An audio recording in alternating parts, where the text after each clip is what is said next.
अस्सलाम वालेकुम ninth class बेटा, उम्मीद है आप सब घर में खैरियत से होंगे। Online lectures class 9 physics chapter number 5 gravitation.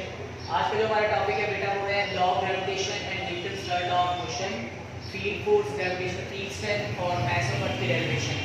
ठीक है, अच्छा बेटा इसको टू द पॉइंट लेके चलते हैं। Law of gravitation, Newton third law of motion. जैसे मैंने आपको लॉ ऑफ ग्रेविटेशन भी बताया था कि यूनिवर्स का हर एक ऑब्जेक्ट दूसरे ऑब्जेक्ट को एक खास फोर्स से अपनी तरफ अट्रैक्ट करता है, खींचता है। ये फोर्स जो है दोनों ऑब्जेक्ट के मैसेज के प्रोडक्ट के डायरेक्टली प्रोपोर्शनल है और ये जो फोर्स है दोनों ऑब्जेक्ट के दरमियान जो डिस्टेंस है उसके स्क्वायर के इनवर्सली प्रोपोर्शनल है। ठीक है, ये जो दोनों ऑब्जेक्ट के डिस्टेंस जो सेंटर के दरमियान में डिस्टेंस है। ठीक है, अच्छा अब मैं आपको बताता चलूँ कि ये जो लॉ ऑफ ग्रेविटेशन था ये न्यूटन के अपने ही तीसरे कानून के साथ एग्जाम्पल करता है। ये कैसे होता है? सबसे पहले तो आपको मैं रिमाइंड करवाता चलूँ कि आपने चैप्टर नंबर 3 में Newton third law of motion पढ़ा था। एवरी ऑब्जेक्ट अट्रैक्ट्स, एक ऑब्जेक्ट दूसरे ऑब्जेक्ट पर फोर्स लगाता है। ठीक है, चाहे वो अट्रैक्शन हो, अगर वो हम लॉ ऑफ ग्रेविटेशन के लिहाज से कहते हैं तो उसी सूरत में दूसरा ऑब्जेक्ट पहले ऑब्जेक्ट पर भी ऑपोजिट डायरेक्शन में और सेम मैग्नीट्यूड के ऊपर एक फोर्स लगाता है जिसे हम रिएक्शनल फोर्स कहते हैं। तो एक्शन और रिएक्शन का कॉन्सेप्ट वहाँ हम लोगों ने बेटा क्लियर किया था। दोनों का मैग्नीट्यूड बराबर था, दोनों की डायरेक्शन एक दूसरे के ऑपोजिट थी। यहाँ पर भी सेम ऐसी सिचुएशन है। जैसे अगर आप कोई भी एग्जांपल ले लें, अगर आप एक टेबल के ऊपर एक बुक को पढ़ा हुआ देखें तो आप ये देखें, आप ये ऑब्जर्व करेंगे कि उस बुक का जो वेट है वो डाउनवर्ड उस टेबल के ऊपर एज एन एक्शन होगा और टेबल का रिएक्शन फोर्स उस बुक के ऊपर अपवर्ड डायरेक्शन में होगा। ठीक है, दोनों का मैग्नीट्यूड बराबर है लेकिन डायरेक्शन एक दूसरे के बेटा ऑपोजिट है। तो यूनिवर्स में भी हम लोग ये देखते हैं कि जब एक ऑब्जेक्ट दूसरे ऑब्जेक्ट पर फोर्स लगाता है, ठीक है, फर्स्ट करें ये ऑब्जेक्ट 1 है और ये ऑब्जेक्ट 2 है, तो ऑब्जेक्ट 1 की ऑब्जेक्ट 2 के ऊपर जो फोर्स ऑफ अट्रैक्शन है ये इसका एक्शन कहलाएगी और ये दूसरा ऑब्जेक्ट उसी सूरत में पहले ऑब्जेक्ट के ऊपर एक और फोर्स लगाएगी जिसे हम रिएक्शनल फोर्स कहते हैं। अगर तो दोनों ऑब्जेक्ट्स बराबर होंगे तो उस सूरत में ये अट्रैक्शन फोर्स भी एक दूसरे के बराबर होंगे। लेकिन अगर ऑब्जेक्ट का मास बढ़ जाए, ठीक है, किसी एक ऑब्जेक्ट का, तो जो मास ज्यादा होगा उसकी अट्रैक्शन फोर्स भी स्ट्रांग होगी। जैसे मिसाल के तौर पर मैं भी इस यूनिवर्स एक ऑब्जेक्ट हूँ और अर्थ भी एक ऑब्जेक्ट है। अब हम दोनों का मास डिफरेंट है, ड्रास्टिकली हमारे मैसेज में डिफरेंस आता है। तो लेकिन हमने अगर यहाँ पर Newton third law of motion और लॉ ऑफ ग्रेविटेशन को इंप्लीमेंट करना है तो यहाँ पर दोनों मैसेज डिफरेंट होने की वजह से हम ये कह सकते हैं कि अर्थ जो है वो मुझ पर ज्यादा फोर्स लगा रही है बनिस्बत मैं जितनी फोर्स लगा रहा हूँ। ठीक है, हाँ, वेट का कॉन्सेप्ट जो होगा वो आपके दोनों सूत्रों में बराबर आ जाएगा। तो ये बेटा आपने जिस इसकी रीडिंग करनी है गौर से और Newton third law of motion जो आपने चैप्टर नंबर 3 में पढ़ा था उसके साथ इसको रिजेंबल करना है। चलिए फील्ड फोर्स पढ़ते हैं। बेटा फोर्स दो किस्म की होती है, फोर्स आपकी दो किस्म की होती है, एक होती है कांटेक्ट फोर्स और एक होती है non contact force. Contact force कौन सी होती है? देखिए कांटेक्ट फोर्स ऐसी फोर्स है जो जिसमें एक ऑब्जेक्ट जब दूसरे ऑब्जेक्ट पर फोर्स लगा रहा है तो उनकी अटैचमेंट होती है, उनको आपस में टचिंग सिचुएशन क्रिएट हो रही है। जैसे मिसाल के तौर पर अगर मैं इस व्हाइट बोर्ड को प्रेस करता हूँ, ठीक है, तो मैं एक फोर्स प्रोवाइडिंग ऑब्जेक्ट हूँ और मैं जिस ऑब्जेक्ट पर फोर्स प्रोवाइड कर रहा हूँ उसके साथ मैं टच कर रहा हूँ। ठीक है, तो ये एक कांटेक्ट फोर्स बन जाती है। इस तरीके से नॉन, जैसे मिसाल के तौर पर अगर मैं इस बोर्ड मार्कर को ऊपर तरफ उठा के रखता हूँ, ठीक है, तो इस वक्त इसके ऊपर जो फोर्स लग रही है वो एक कांटेक्ट फोर्स है जो कि इसे ग्रेविटेशन के अगेंस्ट इसको रेज किए हुए है। ठीक है, अच्छा नॉन कांटेक्ट फोर्स कौन सी फोर्स होती है? बेटा नॉन कांटेक्ट फोर्स वो फोर्स होती है जो फील्ड के अंदर होती है। ठीक है, और इसमें जो ऑब्जेक्ट जिस ऑब्जेक्ट पर फोर्स लगा, जो ऑब्जेक्ट दूसरे ऑब्जेक्ट पर फोर्स लगा रहा होगा वो आपस में कांटेक्ट में नहीं होंगे। मिसाल के तौर पर अगर मैं इस बोर्ड मार्कर को यहाँ से रिलीज करता हूँ तो वो कौन सी चीज है जो इसे नीचे की तरफ खींच रही है? वो जमीन की ग्रेविटेशन है। तो ये जो ग्रेविटेशनल फोर्स होती है बेटा ये फोर्स एक नॉन कांटेक्ट फोर्स होती है। ठीक है, आप बड़ी क्लास में जाके इसको मजीद डिटेल में भी पढ़ेंगे, फर्स्ट ईयर में भी। ठीक है, तो ये कांटेक्ट फोर्स और नॉन कांटेक्ट फोर्स बेसिकली होती कौन कौन सी है? तो नॉन कांटेक्ट फोर्स हमारी ग्रेविटेशनल फोर्स है जो हमारी ग्रेविटेशनल फील्ड के अंदर मौजूद है। जी, फील्ड फोर्स क्या है? The gravitational pull of the earth, जमीन की ग्रेविटेशनल कशिश, ग्रेविटेशनल कशिश। ठीक है, अट्रैक्शन जो है acting on the body whether the body is in contact with the earth or not is called field force. जमीन की वो फोर्स, जैसे कि अगर आप ये एज्यूम करें कि आपका अर्थ प्लैनेट है और इस अर्थ प्लैनेट के अतराफ में इतने हिस्से तक इसकी ग्रेविटी फील की जा सकती है, इतने हिस्से तक, तो हम कहेंगे कि इसकी फील्ड फोर्स की स्ट्रेंथ जो है वो एक स्पेसिफिक रीजन तक है। तो जैसे जैसे हम अर्थ प्लैनेट के सेंटर से दूर जाते रहेंगे हमारे पास हम पर ये ग्रेविटेशनल फील्ड स्ट्रेंथ डिक्रीज करती रहेगी। तो ग्रेविटेशनल फील्ड फोर्स है क्या चीज? ये जमीन की वो पुलिंग फोर्स है ऑब्जेक्ट के ऊपर, जो किसी दूसरे ऑब्जेक्ट के ऊपर इंप्लीमेंट हो रही होती है, चाहे वो ऑब्जेक्ट उसके ऊपर अट्रैक्ट उसके साथ कांटेक्ट में हो या ना हो।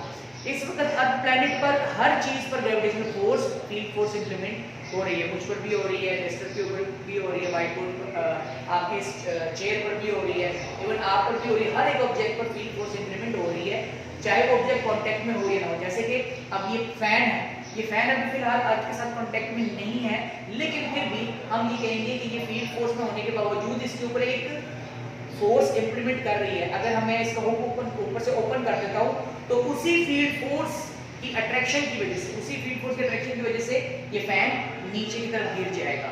ठीक है। अच्छा, ग्रेविटेशनल फील्ड स्ट्रेंथ, डिफरेंट किस्म के फील्ड होते हैं बेटा।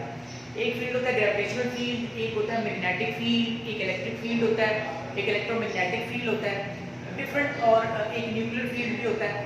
तो डिफरेंट फील्ड होते हैं। ये फील्ड बेसिकली होता क्या है बेटा? फील्ड जो है वो एक स्पेसिफिक रीजन को कहते हैं, स्पेसिफिक एक अहाते को कहते हैं। ठीक है, एक जगह, एक मकाम को कहते हैं जहां पर किसी ऑब्जेक्ट के असरात को फील किया जा सकता है। अब ग्रेविटेशनल फील्ड स्ट्रेंथ क्या मतलब है? देखिए जी, जैसे मैंने आपको फील्ड फोर्स के अंदर बताया था कि जैसे जैसे आप जमीन के सेंटर से, अर्थ सेंटर से दूर होते रहेंगे, आप पर फील्ड फोर्स रिड्यूस होती रहेगी। इस तरीके से ग्रेविटेशनल फील्ड स्ट्रेंथ ये क्लियर करती है कि किसी ऑब्जेक्ट पर ये अर्थ जो है उसके पर यूनिट मास पर कितनी फोर्स इंप्लीमेंट कर रहा है। डेफिनेशन अगर आप गौर से देखें, the gravitational force per unit mass is called gravitational field strength.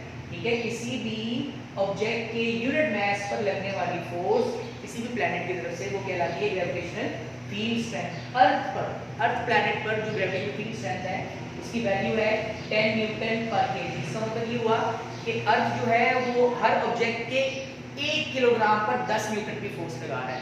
बेटा यहीं से हमारा वेट का कॉन्सेप्ट भी क्लियर होता है। ठीक है, अगर एक ऑब्जेक्ट का 1 किलोग्राम पर 10 न्यूटन लग रहा है तो 2 किलोग्राम पर 20 न्यूटन, 3 किलोग्राम पर 30 न्यूटन। इसी प्रकार से अगर कोई ऑब्जेक्ट 65 केजी का हो तो उसके ऊपर कितनी ग्रेविटेशनल फील्ड स्ट्रेंथ होगी? 650, मतलब 65 मल्टीप्लाई बाय 10। तो पर यूनिट 1 किलोग्राम पर 10 न्यूटन है, तो 65 किलोग्राम पर कितना होगा? 65 मल्टीप्लाई बाय 10, 650 न्यूटन। तो वही उस ऑब्जेक्ट का वेट कहलाएगा। तो किसी ऑब्जेक्ट का जो वेट होता है वो दरअसल उस ऑब्जेक्ट पर ग्रेविटेशनल फील्ड स्ट्रेंथ को रिप्रेजेंट करता है। इसकी वैल्यू है, बहुत इंपॉर्टेंट एमसीक्यू है। नेक्स्ट हमारा टॉपिक है, आज का लास्ट टॉपिक लेक्चर का होगा मैस ऑफ अर्थ। हमने डेरिवेशन क्लियर करनी है जिसमें हम जमीन का मैस फाइंड आउट करना है कांस्टेंट वैल्यू लगा के।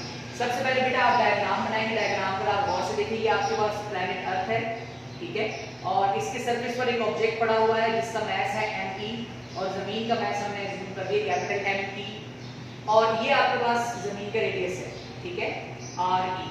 इसकी सरफेस के ऊपर एक ऑब्जेक्ट पड़ा हुआ है जिसका मैस है ME, जैसे मैंने पहले बताया। सबसे पहले हम लोग इसके बारे में, इस डायग्राम के बारे में डिस्क्रिप्शन लिखी जो अगर आपके टेक्स्ट बुक में मौजूद है। ये डेरिवेशन स्टार्ट करते हैं। न्यूटन लॉ ऑफ ग्रेविटेशन से स्टार्ट किया हमने, F = G m1 m2 divide by d²। हमने ये न्यूटन लॉ यूज में हमने ये इक्वेशन पढ़ी थी बेटा। ये वो इक्वेशन है जब दोनों ऑब्जेक्ट के मैसेज सेम हो, लेकिन यहाँ पर अगर आप गौर करें जमीन का मैस जो है इस ऑब्जेक्ट के मैस से ज्यादा है, तो इस वजह से हमारे पास ये इक्वेशन नहीं मिलेगी, हमारे पास इक्वेशन थोड़ी चेंज हो जाएगी। F = G capital M small m divide by r²। अब यहाँ पर d² था दोनों ऑब्जेक्ट के दरमियान में डिस्टेंस, यहाँ पर दोनों ऑब्जेक्ट के दरमियान में डिस्टेंस जो है वो जमीन का रेडियस है बेटा जी। इक्वेशन हमारे पास क्लियर हो चुकी है। न्यूटन ने कहा था कि F जो है वो W के बराबर है और W बराबर है mg के। तो F = mg, इस इक्वेशन के तहत हमने F की जगह पर mg लिख दिया, ठीक है, वैल्यूज पुट करके। अच्छा, m के साथ कैंसिल हो गया, G = capital G me divide by r²। इसके बाद आगे चलते हैं।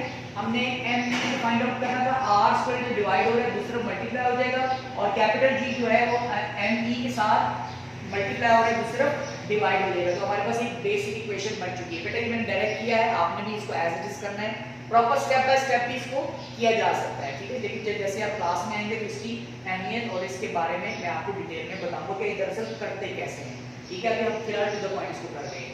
चलिए अब हमारे पास इक्वेशन बन चुकी है G R square divide by capital G. अच्छा ये जो आपको जी नजर आ रहा है स्मॉल जी, ये ग्रेविटेशनल एक्सेलरेशन है, और ये जो आपको जी नजर आ रहा है ये ग्रेविटेशनल कांस्टेंट है, ठीक है। ये यूनिवर्सल कांस्टेंट है और ये हर प्लैनेट पर हर पॉइंट पर डिफरेंट होता है। जमीन पर है 10 मीटर पर सेकंड स्क्वायर, मार्स पर 3.77 है, मून पर 1.6 है, ठीक है, सन पर 274.4 मीटर पर सेकंड स्क्वायर। डिफरेंट वैल्यूज हैं इसके, ठीक है। लेकिन ये जो कैपिटल जी है 6.673 जिसकी वैल्यू मैंने आपको लॉ ऑफ ग्रेविटेशन में बताया था, ये कांस्टेंट है, ये कभी चेंज नहीं होती। अच्छा चलिए अब इसमें जो है यहाँ पे अगर आप गौर करिए तमाम कांस्टेंट वैल्यूज है बेटा। जी की जगह मैंने लिख दिया 10 आर का स्क्वायर, जमीन का रेडियस, ये जो जमीन है अर्थ है इसका जो रेडियस है ये है रेडियस, ये है बेटा 6.4 मल्टीप्लाई 10⁻⁶ मीटर, ठीक है। कांस्टेंट वैल्यू है, ये भी बहुत इंपॉर्टेंट एमसीक्यू है, ठीक है। यहाँ पर कैलकुलेटेड फॉर्म में आपके पास गिवन है जी। आर का स्क्वायर हमने बेटा लिया, फिर डिवाइड बाय जी की वैल्यू लगा दी हमने। अब मैंने क्या किया बेटा, इसको अपनी कैलकुलेटर से मैंने सॉल्यूशन इसका निकाला 4.096 मल्टीप्लाई 10⁴। ये आप अपने कैलकुलेटर से इसको इस कमांड को यूज करके आपने प्रॉपर कैलकुलेट कर लिया। नीचे वाली वैल्यू डिनोमिनेटर आपने एज इट इज लिख लिया। अब 4.096 डिवाइड बाय 6.673, ये नीचे माइनस का 11 है बेटा, ऊपर जाके प्लस का 11 हो जाएगा, ठीक है। 4.096 को 6.673 पर डिवाइड किया 0.613 आता है, आप कैलकुलेटर पे चेक कीजिएगा। यहाँ पे अगर आप गौर करें, यहाँ पर बेटा ये बेसिस सेम है, इनकी पावर्स ऐड हो जाएंगी, ठीक है। 14 + 11 = 25, 10 has power 25। अब हमने क्या करना है, हमने इसको प्रॉपर एक्सटेंडेड फॉर्म में लिखना है। स्टैंडर्ड फॉर्म के लिए शर्त ये कि डेसिमल पॉइंट जो है वो फर्स्ट नॉन जीरो डिजिट के बाद होना चाहिए। तो अब हम क्या करेंगे, यहाँ डेसिमल पॉइंट को देखते हैं, इसको हमने शिफ्ट करना है 6 के बाद। तो अगर आप गौर करें चैप्टर नंबर 1 में बेटा मैंने आपको बताया था कि डेसिमल पॉइंट जब भी राइट साइड पर मूव कर रहा होता है तो पावर में हमने सब्ट्रैक्शन करनी होती है, माइनस करना होता है। और कितना माइनस करना होता है, जितने नंबर ऑफ डिजिट्स हमने इसको डिस्प्लेस करना है डेसिमल पॉइंट को। अब डेसिमल पॉइंट एक डिजिट डिस्प्लेस हुआ है तो ये बन जाएगा 6.1 मल्टीप्लाई 10⁻25 -1। इस माइनस का मतलब क्या है कि डेसिमल पॉइंट जो है वो राइट साइड पर शिफ्ट हो रहा है, डिस्प्लेस हो रहा है। और 1 का क्या मतलब है, 1 का मतलब है कि डेसिमल पॉइंट एक डिजिट बेटा डिस्प्लेस कर चुका है। अच्छा चलिए ये 25 -1 अभी आपके पास बन गया 6 × 10⁻24 kg। बहुत इंपॉर्टेंट आपके पास एमसीक्यू है बेटा, मास ऑफ अर्थ की भी, radius of earth, gravitational acceleration of earth and gravitational constant, ठीक है जी। ग्रेविटेशनल कांस्टेंट यूनिवर्सल कांस्टेंट है, ये बहुत इंपॉर्टेंट डेफिनेशन है, खास तौर पर field force, gravitational field strength, इसकी वैल्यू, ठीक है, साथ में इसकी डायग्राम और ये पूरा का पूरा प्रूफ एज इट इज, ठीक है। आप अपने कैलकुलेटर से बेटा इसको यूज कीजिएगा, ठीक है। अगर आपको समझ ना आए तो फिर आप भी इसको साथ साथ पूछ सकते हैं। Thank you very much.